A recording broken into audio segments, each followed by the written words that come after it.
Hillary can say that they weren't labeled classified, but she's the one that's supposed to do the labeling. So that's not an excuse. And I think that the magnitude of the evidence is going to be so overwhelming that it'll be impossible not to indict her. So yes, I do believe Hillary Clinton will be indicted and will be forced out of this race. Dick Morris on this program mere moments ago saying he has no doubt Hillary Clinton will be indicted for her use of a private server during her time as Secretary of State. For her part, Mrs. Clinton heads to the Iowa State Fair this weekend on the campaign trail, along with some other presidential candidates. Mrs. Clinton continues to lead among Democrats there, but will her appeal start to tank in light of all the concerns about the email server? For more, let's call in our political panel. First, via Skype from New York City, we're pleased to be joined by the former Lieutenant Governor of New York, Betsy McCaughey. And from Newsmax, New York, it's our old friend, political commentator Ellis Henican. Thanks to you both for your time. Betsy, you heard what Dick Morris had to say. Do you think an indictment will be returned against Hillary Clinton?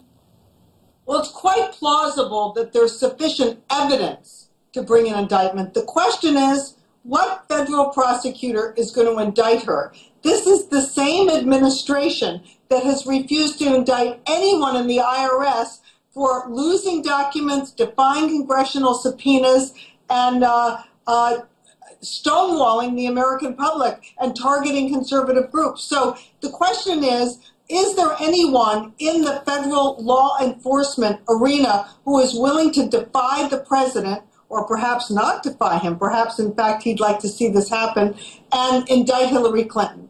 That last possibility, Betsy, is something we need to talk about with Ellis Henican. There's a lot of talk that it's not exactly an era of good feeling between President Obama and Secretary Clinton. Do you think the White House wants to see the DOJ make that move against her, Ellis? No, I don't. And I have to say, sometimes the venom gets in Dick Morris's eyes and he gets a little confused about his predictions. He has a whole string of wrong predictions, as you may know, JD, about Hillary, including the fact that he assured us she would not win the New York Senate race against Congressman Lazio. But to get to the relationship between the Obama administration and Hillary, listen, it's a complicated relationship. There's no doubt about it. And it's, you know, would he prefer Joe Biden in that job? Are they rivals in a way? Do they have bad feelings from 7.5 years ago in the election? Yeah. But no, he doesn't wish he's going to get indicted. Well, you mentioned the name Joe Biden, and Betsy, I have to just bring this up. Donald Trump is basically turning the page on Hillary. He says he expects to face Joe Biden in the general election. Increasingly, American voters appear to be ready to turn the page. Mrs. Clinton's poll numbers, particularly on the issue of trustworthiness, honesty, are plummeting. And if I were Donald Trump, I'd like to run against Joe Biden. I think any of the Republican contenders would, because he is clearly simply a continuation of the Obama administration, rubber stamping Obama's policies, which at this point are quite unpopular. Ellis, what about Joe Biden? Is he going to get into this thing? You know, I don't really know the answer. My guess is he's not. But I have to tell you, JD, in the last week or so, there are some little signs that he may be taking it seriously. You're talking with his family.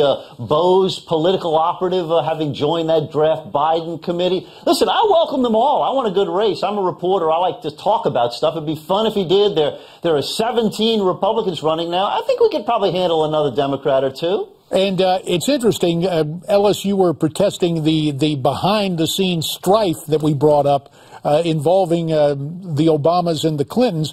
It's worth noting, Betsy, that on the Republican side of the aisle, our old friend Pat Buchanan has penned a column saying that the GOP elites are plotting to try and purge Donald Trump from this race. We have a look at the column right there. What do you think of that? Go ahead. Spending a lot of time with the GOP leaders, and there was a lot of venom against Donald Trump. When his name was raised in private GOP events, they booed, and they would like to see him out of the race. But the American public thinks differently. You can see from the fact that Trump Fiorina and Carson are so high up in the Iowa polls, Americans want something different. They're tired of the same old go along to get along politicians.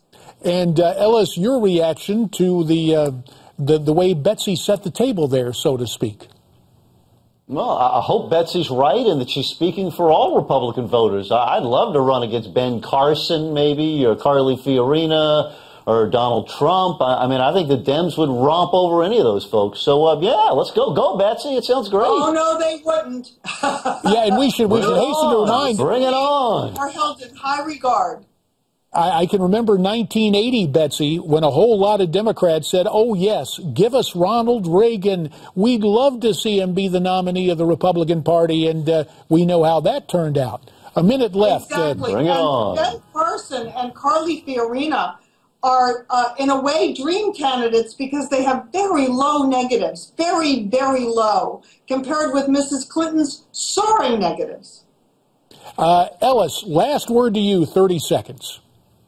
Well, when you're at 1% or 6% in the polls, it's not that hard to have low negatives. Most voters have hardly heard of you. I mean, listen, I want the race to go on long. I want it to be bitter and angry and have them clawing each other's eyes out, and they've certainly cooperated up until now, so I've been very much enjoying it. Well, we've all been enjoying covering the race and talking to you both about it. Betsy McCaughey, Ellis Henican, you have our thanks. Now, you heard what Betsy and Ellis had to say. What's your take on it? We would love to get your comments. Here is the best place to send your comments. Send them to newsmaxtv.com/comments. There's more ahead on Newsmax Prime, so stay with us.